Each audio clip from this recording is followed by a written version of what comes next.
Yeah, a little bit about me, just all the work I've done with Janet Gregory, our books and our course. And it, I know this is an international audience, but I'm really proud that our Agile Testing Condensed book is translated into quite a few languages now, and including for the French version, which just came out yesterday. And I actually speak French, so it's the only one I can really read easily. Like I can kind of read the Spanish one, I can kind of read the Portuguese one, but anyway, that was exciting.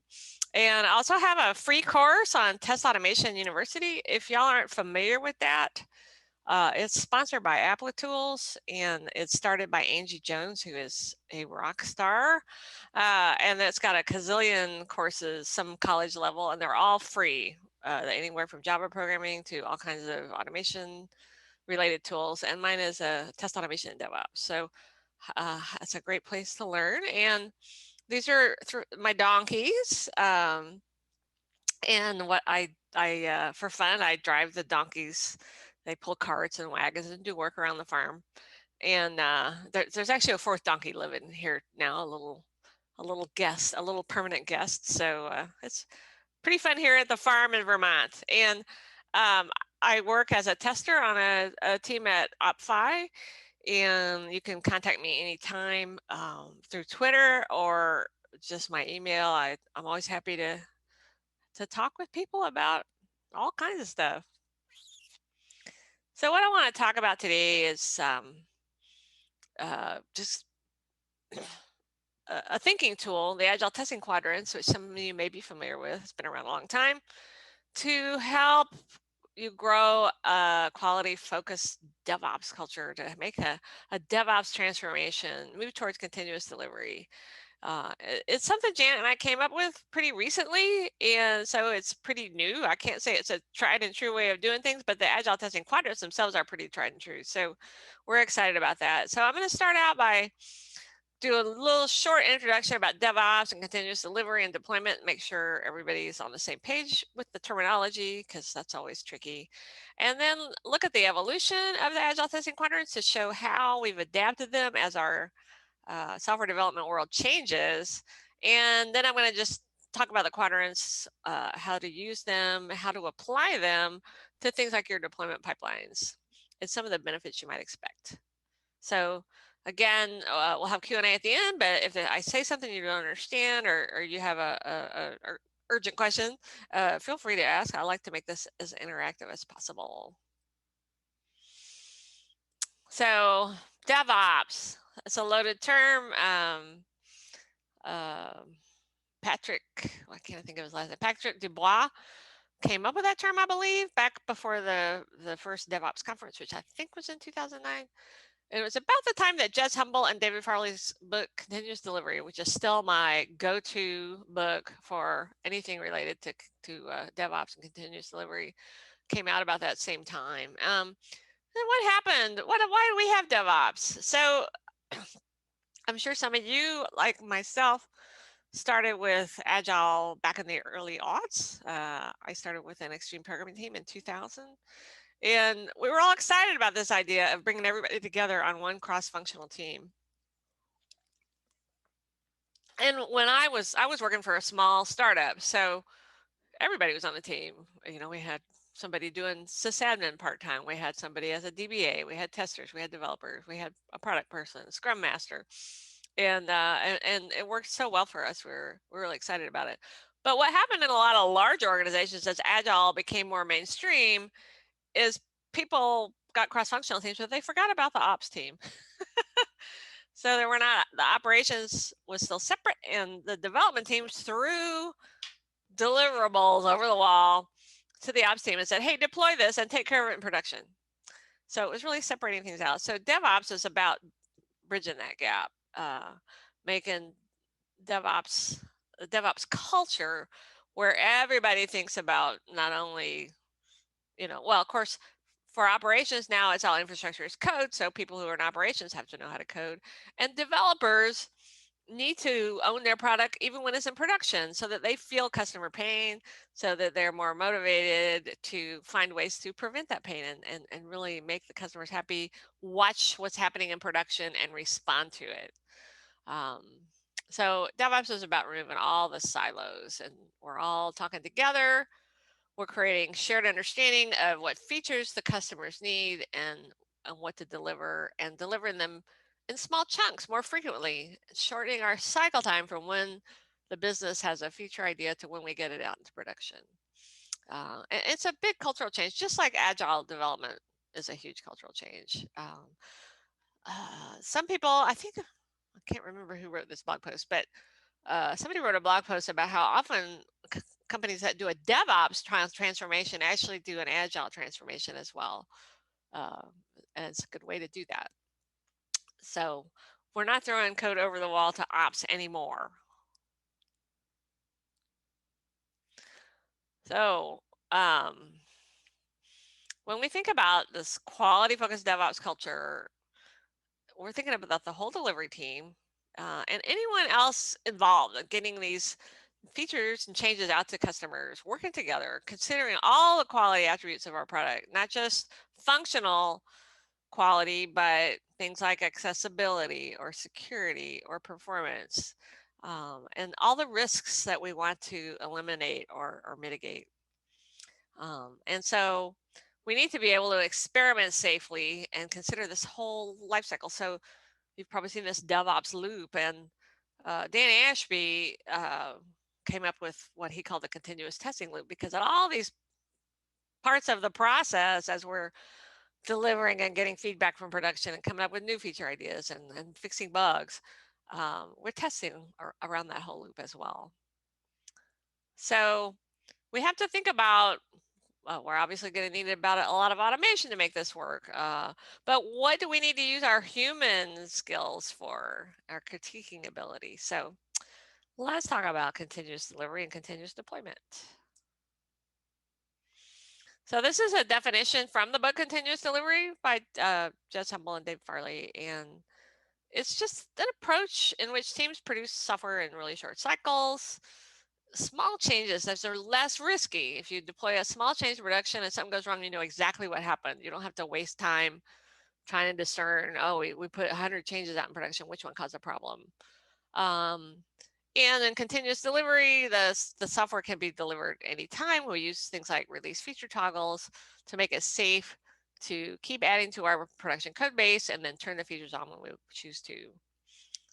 So continuous deployment is the same thing basically, except for every time somebody on the development team commits a code change or an infrastructure change, it's gonna, if all the tests pass and the deployment pipeline is successful, it's going to automatically go in production. Again, it'd be deployed, not necessarily released, because we can use these release feature toggles, dark launches, canary launches, all kinds of techniques to not have everybody see it until we're ready.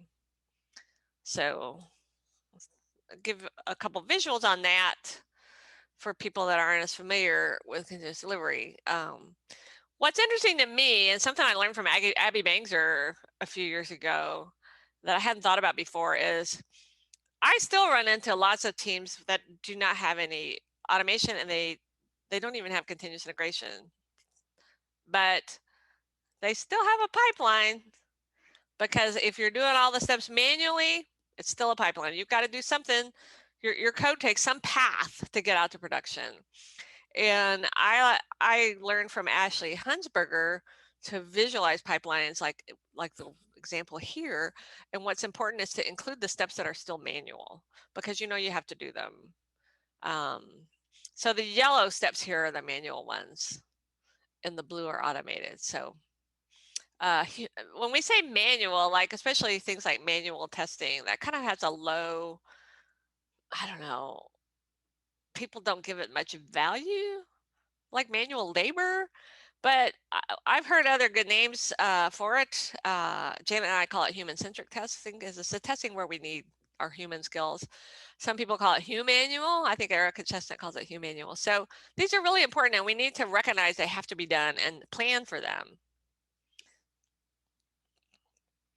So continuous deployment, we use the term, people use the acronym CD for both of these, so that's really confusing. Again, it's just there's no human intervention. It automatically goes to production. Nobody pushes the button, it just goes if everything passed and everything's happy. And so, wow, what do we do about these human-centric testing things that we can't possibly do that fast enough if we're releasing every day or several times a day or deploying every day or several times a day? So what do we do about that? Well, again, we're using things like release feature toggles to keep those features hidden in production while we do these other testing activities or any other activities we need to do to feel confident about turning it on in production. So each one of these steps triggers the next one, and we can put a lot of thought into designing our pipelines. I'm not going to go into that, but something that it's important to visualize your pipeline and see where you can shorten it, shorten those feedback loops. So any questions about that terminology? Some people may use different terminology, but you know what I'm talking about now. Okay. Well, feel free to interrupt me or even just, I've got the chat up so you can type in the chat. Will you be able to cover later on what you mean by a feature toggle and your point on if it's valuable or does it put undue risk in production having that non-functioning code there? I don't think I talk about that too much more. So the idea behind feature toggles or feature flags is that as you're developing a new feature, you keep it behind a feature flag, and there are tools for this like Launch Darkly, so that you can not show it to anybody or only show it to internal users, so you can test it in production, or do a canary release where only certain users get to see it. And I think it's something that it's a skill that teams in my experience, teams need to learn to do it well. It's not, even if you have a configuration tool like Launch Darkly, it's not a slam dunk. You have to be thoughtful about what you're doing, because teams I've been on, we got into trouble. Like, we thought we had the feature flag, but we were actually either exposing things we didn't mean to expose or breaking things that we didn't mean to break. So it's a skill your team needs to learn to do. But once you do, it lets you go a lot. It lets you be more confident, because you're not going into a feature branch that's going to live for weeks or months and then get merged back in, and oh my gosh, what a nightmare. We're always working on the production code base, and it allows us even to do trunk-based development, which most of the leading practitioners I know recommend. So we're always working off master or trunk. My team does more of a Git flow type thing where we do a story branch as we're working on a story for a few days and then merge it back in. I don't think that's ideal, but it's a way to go. But does that make sense about the feature flag, feature toggle? That's perfect. Thank you, Lisa. I appreciate that. Thank you for asking. All right. So, real quick, I got one for you. Sure. So I was really excited to hear you walk through the DevOps life cycle and development operations. I like the way you put those two together and synergize that.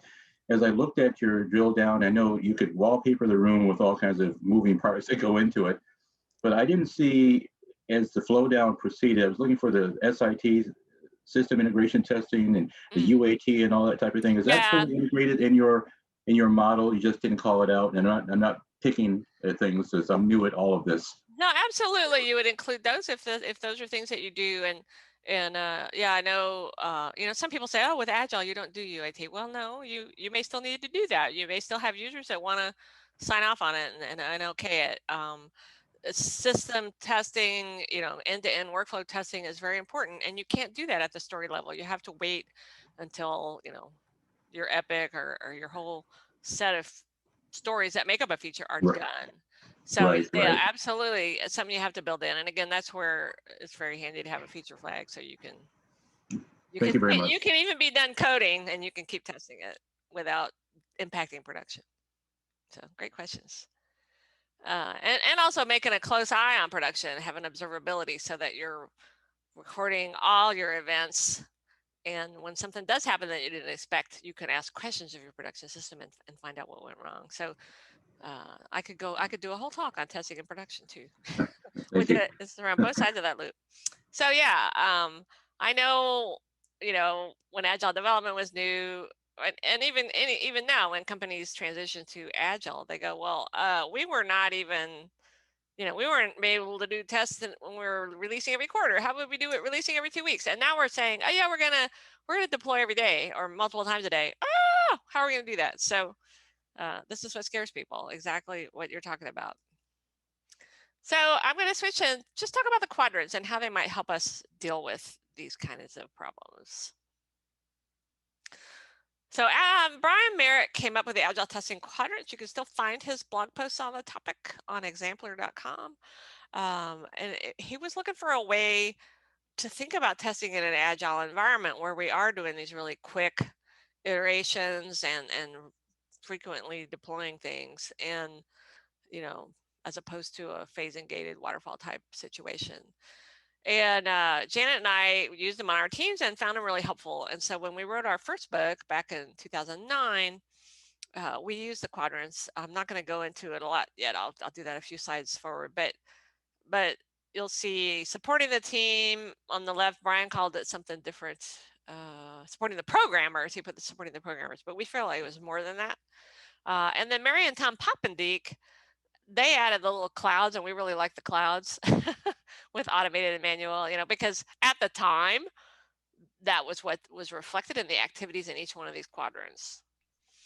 And then when we wrote our second book, More Agile Testing, in 2014, we dropped the tools because it's like, well, there are too many tools, and that just clouds the issue.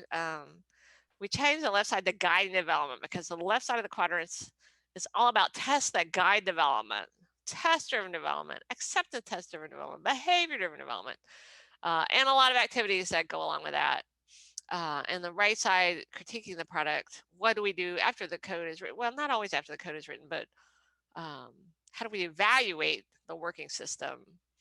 And we added things like connectivity in that bottom left quadrant, technology facing tests that guide development, because it's more than unit tests in that quadrant. And we tried to define what we meant by ility. So we talked about quality attributes, things like performance, accessibility, security, internationalization, whatever it is. So our latest book, Agile Testing Condensed, this is our current version of the quadrants. And so I'm going to go in the quadrants a little more in detail, the idea. Now, we numbered the quadrants for convenience so we could talk about them. This is in no way implies the order in which you should do these testing activities. This is simply a taxonomy to help you think of all the testing you might need to do on a particular story, a particular feature, a particular epic, your whole product. You can do it at any level. But it's just to help the team brainstorm and plan testing and make sure that we have the people on the team who know how to do that testing. We have the tools to do that testing. We have the test environments, the equipment, whatever it is we need. So again, on the left, those are the tests that help us know what code to write. On the right, those are that's the testing we do most cases after some code is written. In the case of things like performance testing, we might simply write a spike. Well, we think this is how we're going to architect our system. Let's do some performance testing to make sure that scales. Yes, it scales. We're going to throw that code away, and now we're going to write our code in a good way with test-driven development and stuff. So you don't necessarily have to have your final product done, but you're critiquing some code that's already been done. And again, we made the left side in our latest version of the quadrants a little more general. So what's really important to Janet and me, based on our experience, is the examples, concrete examples of how each feature should behave or should not behave, things we want to avoid. And then, technology changed, testing has changed. And so we added things, calling out testing in production, things like monitoring and observability in that Quadrant 3. Recoverability. These are all things that are really important today. So it's a continually evolving thing. And again, these are just to get people thinking. There's no hard and fast rule about what goes in what quadrant. You're probably going to always start, most teams would start in the Quadrant 2 with prototypes, user research, design, and then maybe as you start coding, do Quadrant 1. But again, a lot of times you'll do things like performance tests up front before you do anything else to make sure your architecture is good, or make sure your security policies are going to work right. So lots of different ways to go about it. So that's the quadrants in the context of testing, software testing. And why doesn't it want to advance my slide? There we go. So again, this is just a thinking tool. It's just a model. It's not a rule. It's a tool, not a rule. And it's just a visualization. And we found that using visual models, some of you might be familiar with the test automation pyramid from Mike Cohn, for example. Visual models help our team start talking about something, start planning, start brainstorming, start coming up with a strategy, helps us come up with a common language. You know, and so what teams do generally is they'll create their own version of the quadrants and put what tests they're going to do in it. And you know, the quadrants don't say this testing is for testers because it's for the whole team. Everyone needs to participate. We found a very holistic approach to testing and quality is what really gets teams high performing, and that's actually now supported. Jan and I always found that to be true. The State of DevOps survey results over several years and explained in the book Accelerate by Dr. Nicole Forsgren and Jess Humble and Gene Kim, the data backs us up. So we're really excited to see that. It's when the whole team takes responsibility, when the programmers own the tests, when they work on the test together with the testers. This is what helps teams excel. And we want to test at different levels because in agile development, we tend to be working on tiny little incremental stories, but we have to think about bigger pictures as well and plan that testing and plan how we're going to be able to do that testing in the context of continuous delivery. So, you know, that helps you decide if you have all the people, all the skills, all the infrastructure you need to do all of these activities in a timely manner. So we don't want to do big design up front in Agile, but a little planning is handy. So I'm going to go through each quadrant, check my time, and talk a little bit about how this could apply to DevOps culture and continuous delivery. So it's all about identifying risks and how we mitigate those risks. And when our code is written, how much can we automate? Because we know we need to automate a lot. Can't automate everything. But a lot of these automation activities will be part of our deployment pipeline. So starting with Quadrant 2, these business-facing tests that guide development. What are the risks from a business perspective? And how can these guide our approach to DevOps and continuous delivery? So we're still going to have functional requirements. What are we building? Things like, you know, how are we going to handle errors? How are we going to handle alerts? How are we going to structure our logs? Do we have third parties that we have to deal with? What tools might we use? We're going to use an API to talk to this tool. Do we need to do some contract testing on it? Just those are just examples. But we can start to identify what to test, what to automate, what workflows we need to look at. Let's see. So in this technology facing as a guide development, this is the quality that the development team owns. Building that internal quality of our code, make it reliable, make it testable, make it maintainable. That's really important if we're going to go fast and be able to deliver value in small chunks really frequently. So what are we concerned about here? Well, unit testing, and again, nowadays, the things in our pipeline are infrastructure as code, and we need to test those. And we may need to automate tests for those, make sure they don't break as people change configurations and so on. So again, want to catch errors as quickly as possible, check our logging, our telemetry, are we instrumenting our code in a good way? Quadrant 3 is a little more focused on the business risks. Again, the company I work for, we cannot test in production. We just can't. It's privacy, legal, all kinds of concerns. We can't do it.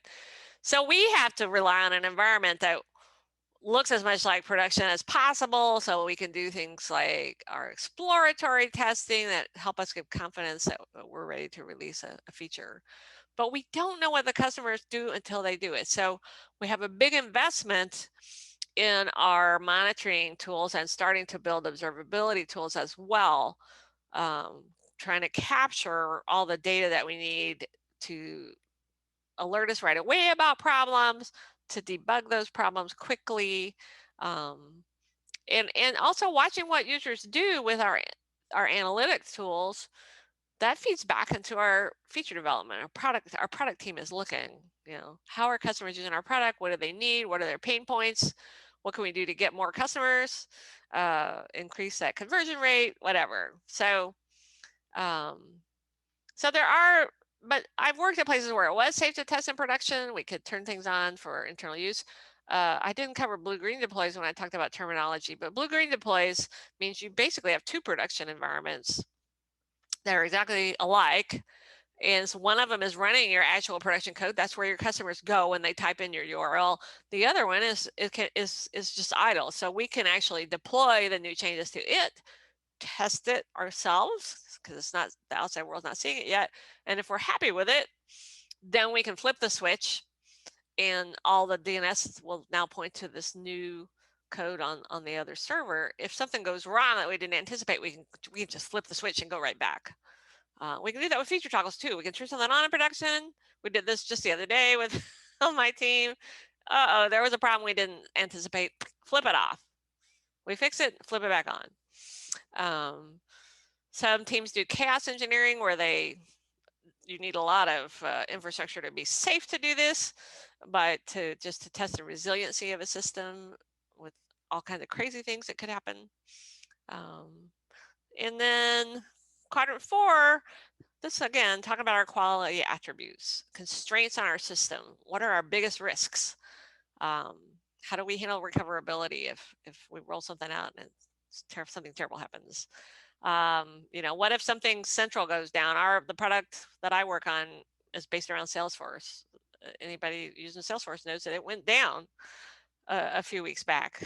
Just completely went down, and we had strategies in place to take care of that and let our customers keep working with us. So these are things we got to think about in advance. You can't wait until something terrible happens in production. So I want you to just try this out yourselves a little bit. I know if we were in an in-person room, I could have you get in pairs or groups and do this. But let's say we're building an application to accept donations for our donkey shelter. My donkeys are all rescue donkeys from shelters. And we're going to use Stripe for payments. So we're using an external system to accept those payments. What kind of testing would we need on that? So see if you can think through those quadrants and feel, yes, and I will share my slides, Diane, thank you. And put your ideas in the chat. So for example, maybe we want to have unit tests on the payment functionality where we mock out the external payment system to just test our part of that. What kind of technology facing tests may we want to critique the product, like performance testing, things like that. So so think about that. Oops, I didn't mean to do that.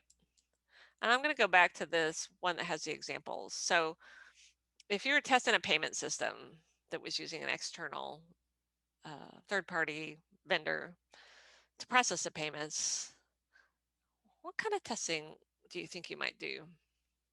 Yeah, whether it's a valid card, really important. File over and fall back. Yep. Expired card, awesome. And think about what quadrant, go through the quadrant to see if that inspires you.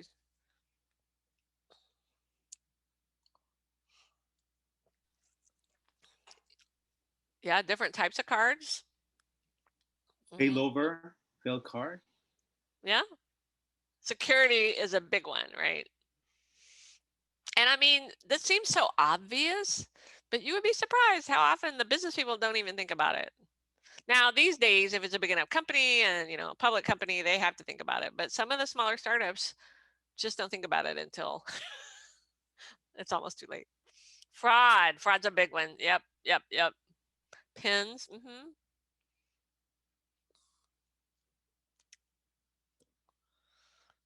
Scalability. Yeah. Something totally unusual. These are good heuristics. A smaller bank. Yeah. So we got different banks involved. Performance is obviously going to be important. We don't want people to start to contribute to our shelter and then it's so slow they just give up. Oh yeah, subscription. Yeah, maybe we have a monthly contributors and yeah, TSL. Yeah. Bitcoin. Oh, Nancy, that's a great idea. Can we pay with Bitcoin? Coupons. Yep. Anonymous donations. Oh yeah, you guys are thinking of some really good stuff. Random attacks. Yep. All kinds of format exploits people could do. Denial of service. Yes, Joel, I would highly recommend a donkey. Just be aware if you get a donkey, you had to have two because they need a donkey friend.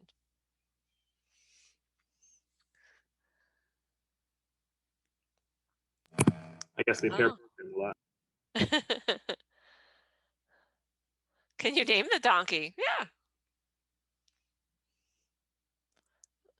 Yeah, we want to keep administrative costs go down. That's a really good observation.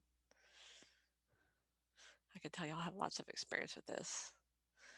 All right. So yeah, it's just, again, it can inspire you to, fees.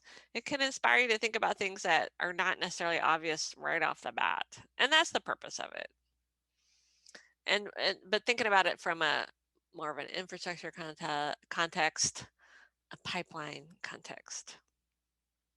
Security, database, passwords. Yep. Financial. Yeah, that's a really big thing. Personal, what do they call that? PII, personal identity information. You cannot let that go out. You'd be in big trouble. That's something that we have a job. And again, we can't test in production. So we have a job that runs every night and tests our staging system. It goes through a bunch of our application and looks at the logs and makes sure no PII got out, or it looks at the data going to the logs. Yep. All right. Great observations there. Okie dokie. So I've talked about how the quadrants can help with planning testing activities to succeed with continuous delivery. Building a deployment pipeline, it's not that hard to, we've got great tools out there, great platforms as a service that help you configure containers and implement your continuous integration tool. But there's a lot more involved, and not only these technical tasks, so-called technical tasks, but making sure the team has all the skills they need and that they have everybody they need on board with those skills. We need a lot of thought, experimentation, and the quadrants model can help us with that too.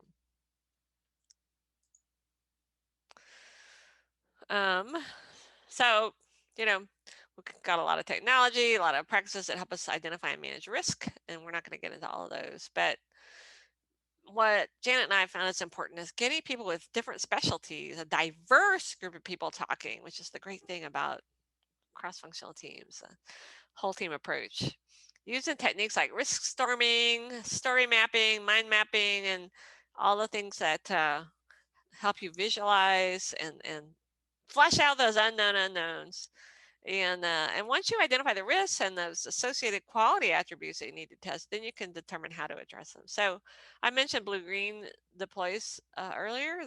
That's a great way that you could mitigate problems that you don't think you can identify except in your production environment. There's no test environment, I don't think. Well, maybe NASA or somebody has test environments that look exactly like production or that act like production, and we never know what our customers are really going to do. So, so we can use techniques like exploratory testing, synthetic monitoring, white box monitoring, all kinds of alerting. All these things can help us mitigate those risks. So here's another example of a deployment pipeline and tried to color code according to the quadrants. So the blue color is the technology facing tasks that guide development. Quadrant 1, the yellow is business facing tasks that guide development. Quadrant 2, the green is the business facing tasks that critique the product. Quadrant 3, and red is the technology facing tasks that critique the product. So you see that there's, and the ones that I'll put in the chat, there were tests that could fit in any of these categories. And same thing with your pipeline. So, you know, your continuous integration, that's running your unit tests. Your, I can't read this sideways. Your automatically spinning up or pushing something to a test environment or development environment, running the workflow tests, that's related to quadrant 2. So you can kind of overlay your pipeline with things from the different quadrants to help you think about it.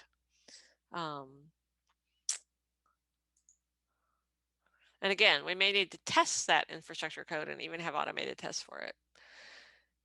So I've been on teams that I've been on a team that we had been doing bi-weekly deploys. We were not doing an outstanding job of this, but we were doing it, and we were moving everything to the cloud. We were setting up blue-green deploys. We had good logging, monitoring. We felt like we were ready to try continuous delivery, and so we were going to start deploying twice a week. And so these are the kind of things that team facing that sort of challenge could use the quadrants to brainstorm. And I can tell you from experience that all these things on these little virtual sticky notes are things that cause us problems because we didn't think about them in advance. You know, so maybe you've already got some automated tests, or we had a lot of automated tests. We had a CI tool already ready in the cloud. We moved our hosting to the cloud. So what could help us build this infrastructure? So, well, defining our service level agreements, that's a really good way to kind of test drive our infrastructure. Is what are our working agreements? What are our agreements with our customers? What are our service level objectives? And then how can we make sure we're meeting those? Visualizing our pipeline and improving the design, shortening the feedback loops, evaluating our test coverage. So those are all the things that are more business facing, addressing business risks, but guiding our development of our infrastructure as code. The technology side of that on the left side, oh, well, we want to look at our build results and we want to send that to Slack. So when a build fails, well, we could just see it in Slack. We want to build a preview test environment for each story that gets finished and ready to test, so that our product owner can easily go in and test that out. Scripts to refresh databases. And then on the right hand side, what we found turned out to be really important was everybody on the team needed to start doing exploratory testing. We didn't have enough. We had 2 testers for like 30 developers. That wasn't going to scale. So the developers learned to do exploratory testing at the story level because we had a really complex single page app with a lot of business logic and JavaScript, and it just had to be done at the story level, at the epic level, at the workflow level. And evaluating our metrics in a pre-production environment, training everybody in our failure analysis tool so we could respond quickly to problems, not just the developers or the operations people, but customer support, testers. Where I work, the product owners go out and look at the metrics. They go out and look at the logging. They often investigate the problems themselves. And then again, technology facing, what dashboards can we build? What monitoring can we build? What failure alerts should we create? So all of those kind of activities, you can use this type of structure to help you think about them. So I hope that makes sense to people. Do you have any questions about that?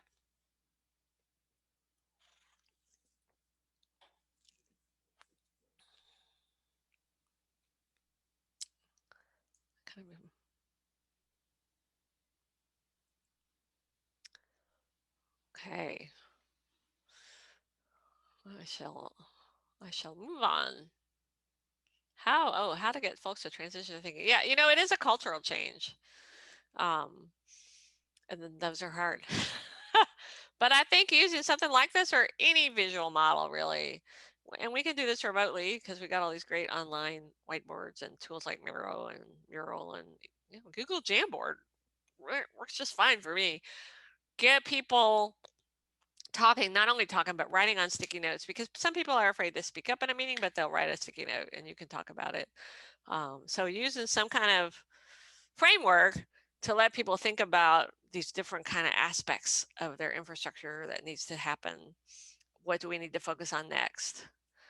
Where do you fit regression testing? I would personally, my preference is to do acceptance test driven development or behavior driven development or specification by example. So in addition to test driving at the unit level as we're coding, we also have the customer business facing tests that define user behavior. So, you know, when somebody uses this feature, here's what's going to happen.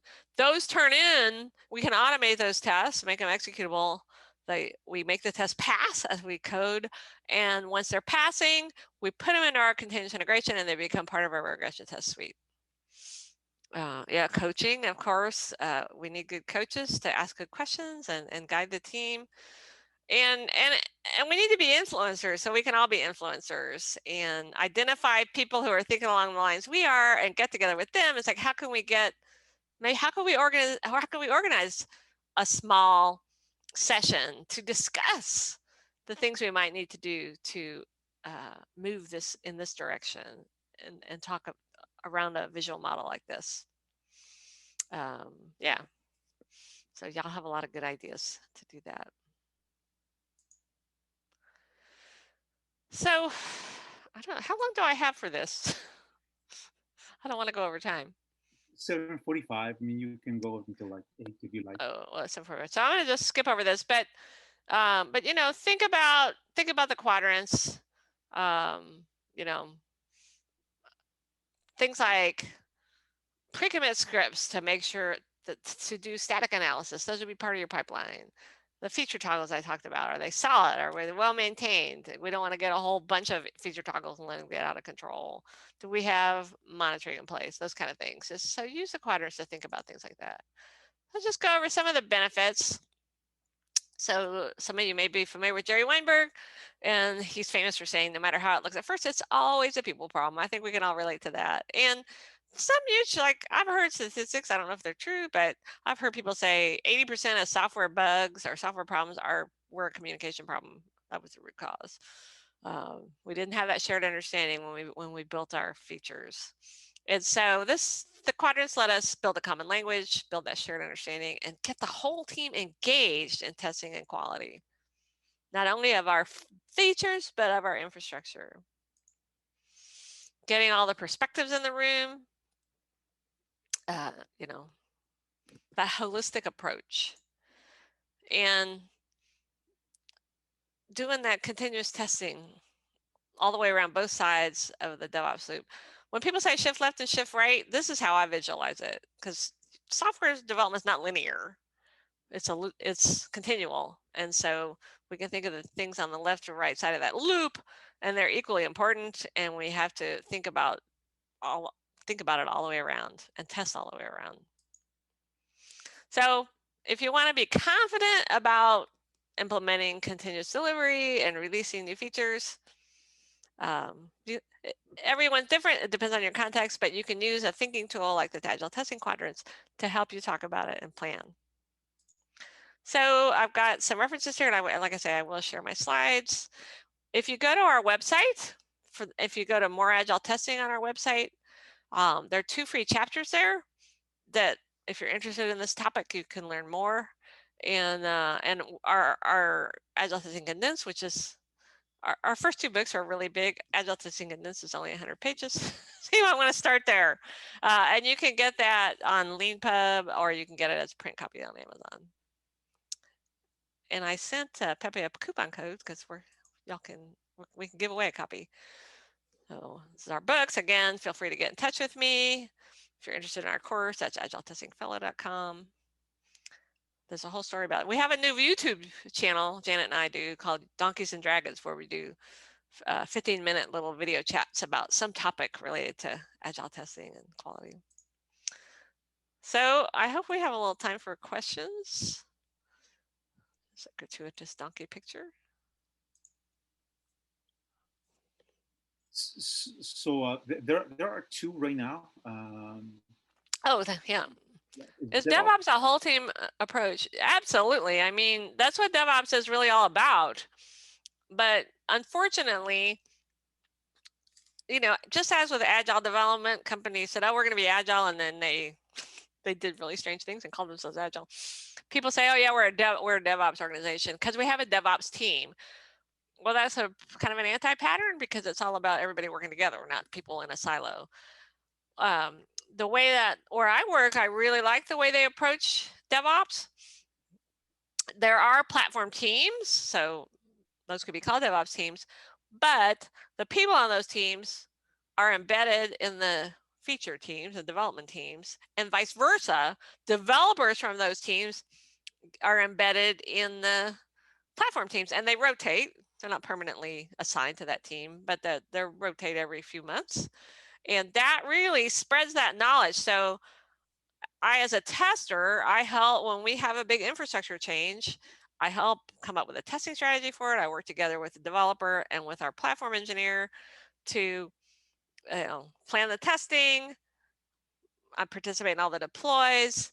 It's not somebody coming in and doing it for us. And once we have that infrastructure in place, it's our team's responsibility to take care of it. But we do have the specialists on our team who helps us with it. And so spreading that knowledge, taking that responsibility, owning our production problems, I think it's so important. Effective tool for leadership and business discussions. You know, Joel, I think that is a good idea. I have not tried it that way, but I think it would really help. Because just again, it's all about getting a common language and making sure we're all talking about the same thing. It's a really good way to discuss risks and how we're going to mitigate those risks and constraints. Oh, thank you for posting that link. Legacy code. Ooh, legacy code. That's a really fun topic. The teams I've been on that succeeded with legacy code, there are two ways to approach it. There's a Michael Feathers approach of rescuing your legacy code, going in and start refactoring it and adding protection with automated tests and things like that. And then there's the strangler fig pattern from Martin Fowler. My teams have they work equally well. My teams have found the strangler fig pattern more approachable. So all our new features that we're creating, we're going to do in a new architecture, and it's going to link over to the old legacy system, which that link is fragile. We have to make sure we test it, but we just keep building out our new features, and eventually we replace all our old features, and so we strangle out the old code. But that has worked really well for teams I've been on. Shift left and shift right to the testing quadrants. Yeah, I mean, that's a really interesting question, Ed, because I haven't really thought of it about that way, but I think it does. I think the left and right side of the quadrants are quite compatible with the left and right side of that DevOps loop. There are some differences, but the quadrants are just more about the taxonomy and planning and making sure we address all those things. But it does help you think all the way around that loop. So I really like that's something I'm writing that down because I'm gonna go think about that some more. I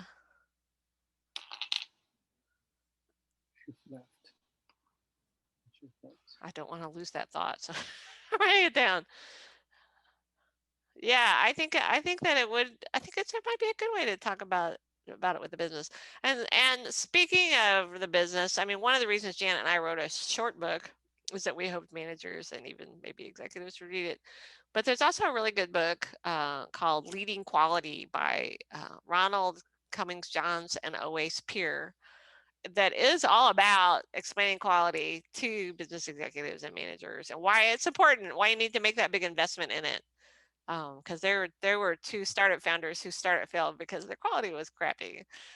So yeah, that's a really nice short book that can help you speak the language of your business executives. And I think that visual models would be a good addition to that. Yeah, definitely when you test, I mean, we can test feature ideas, and that's definitely on the left side of that loop as we're designing a feature. We don't have to write any code to start doing testing.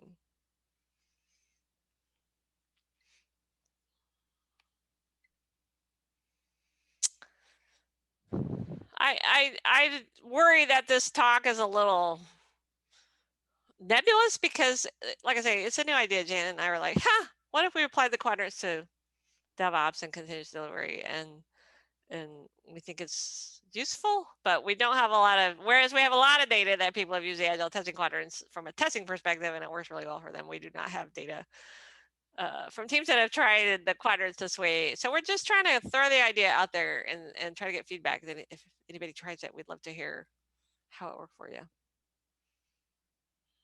So Lisa, personally, one of the something that caught my attention in the context of DevOps and tools to build a culture.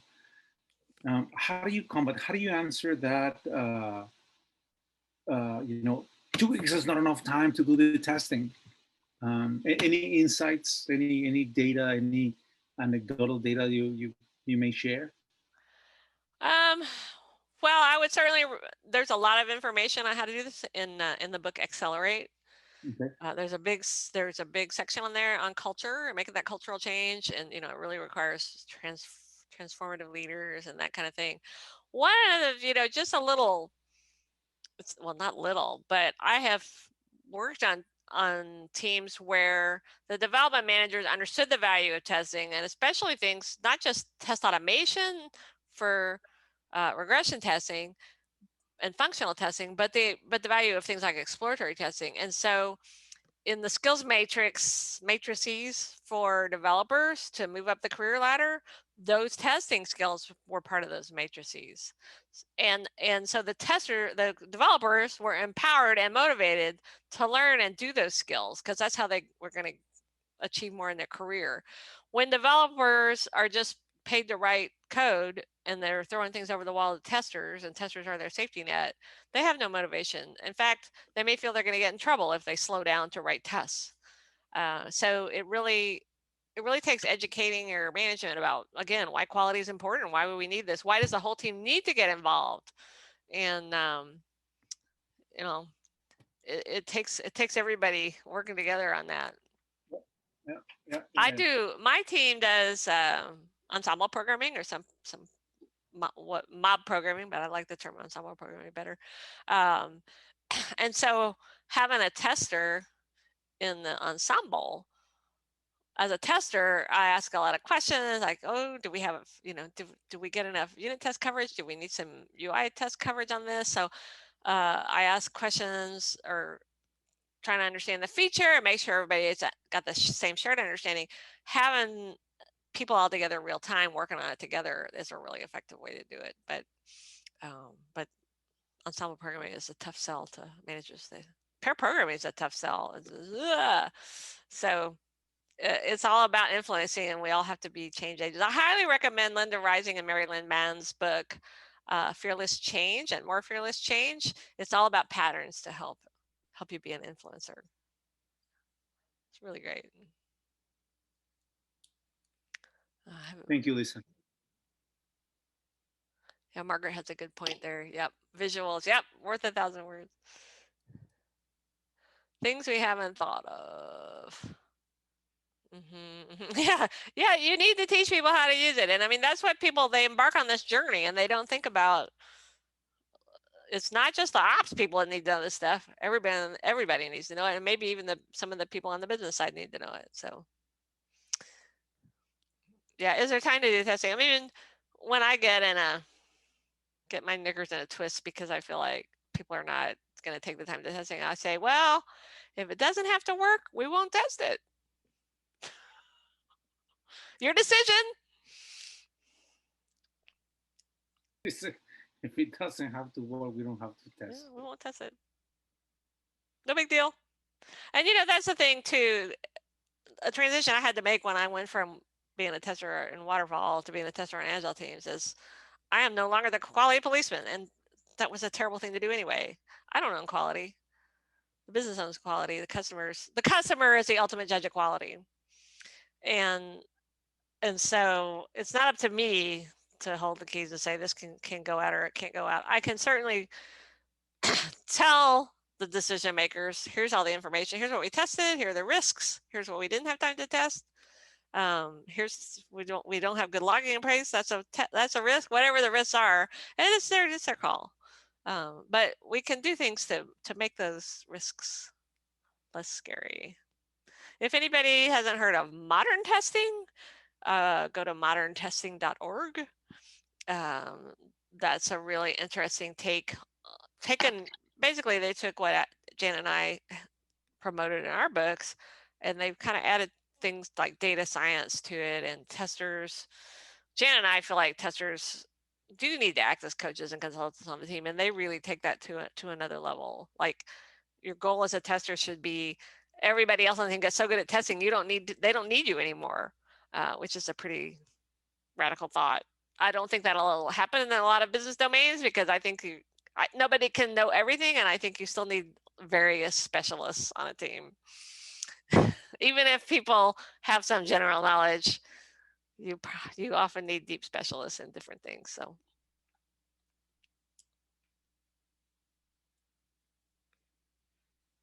All right, a quick time check is 8 o'clock. Maybe 1 or 2 more questions.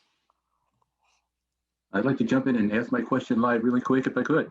Sure. I've often found in working with partners in the industry when we're doing this type of testing on development life cycle, it comes down to this factor: time is the solution and it's the problem. Trying to get people to line up on one side or the other has always been a continuous strain on the environment, in a POT or a product test environment, I should say. And we try to switch it over to a non-production mode so that, hey, we're not going to break anything, we're in non-production, but it simulates everything you would normally see, but they're still saying, well, how quickly can we get that done? So the need for speed has always been a concern. How do you moderate that? Well, today I think we have a lot of technology that helps us with those problems. Like, test environments are still a nightmare some places, but they were always a nightmare. And when the team I was on was able to put everything in the cloud and then be able to spin up test environments in the cloud as needed, then we weren't fighting over test environments anymore, and we could make them look more like production, because everything was configured the same way. We're using the same configuration files for both production and tests. But that said, that's why we need observability, because very few organizations are going to be able to have a test environment that looks exactly like production, and we don't know what our customers are going to do for sure. But we can sure use the other modern tools we have are all the analytics and monitoring tools and observability tools that we can really understand how our customers are using the system. That's huge, and so that helps us focus our testing on the right things. If there are certain features people aren't really using very much and it's not very valuable to them, maybe some people still like them and we're not going to take them away, but we're not going to focus our testing on those things.